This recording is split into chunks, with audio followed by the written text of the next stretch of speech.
முதல்வரே, கலைஞரின் முதல்வரே, ஐஏஎஸ் கையில ஒப்படைச்சிட்டு அவருக்கு பார்த்துக்குவாங்க. யார் பார்க்கறது? அப்ப மக்களை உங்களுக்கு சத்துணவு ஊழியர்களை பத்தி இன்னும் கவலை இல்லை. நாங்க பலமுறை உங்களை சொல்லிக்கிட்டே இருக்கோம்.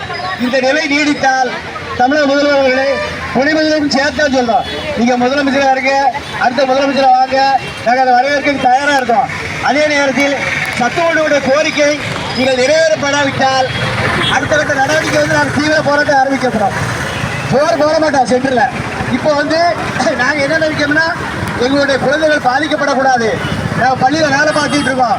யாருக்கும் பாதிப்பு இல்லாமல் போராட்டம் நடத்திட்டு இருக்கோம். இந்த போராட்டம் பாதிப்பு இல்லாமல் நடத்துறதுக்கு எங்களுக்கு நல்லாவே இருக்கு. ஆனால் நீங்கள் நினைக்கப்படி இருந்தால் இது அடுத்த ஆண்டு என்ன செய்ய போறோம்னா, அடுத்த போராட்டம் என்ன நடக்கும்னா சென்டரை இழுத்து மூடிடும்.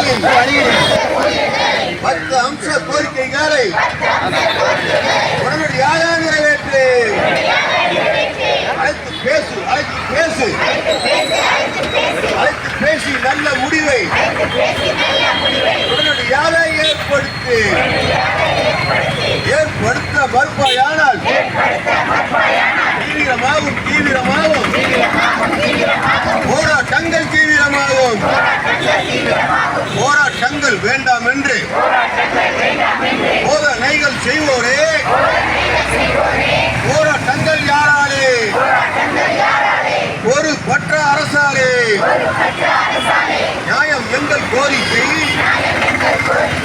ஏற்க வேண்டும் சர்க்காரே. அழைத்து பேசு, அழைத்து பேசு. எங்கள் சங்க நிர்வாகிகளை, மாநில நிர்வாகிகளை உடனடியாக அழைத்து பேசு. அழைத்து பேசி நல்ல முடிவை உடனடியாக ஏற்படுத்து. தமிழ்நாடு சத்துணவு ஊழியர் சங்கம், தமிழ்நாடு அரசு ஊழியர்கள் சங்கம்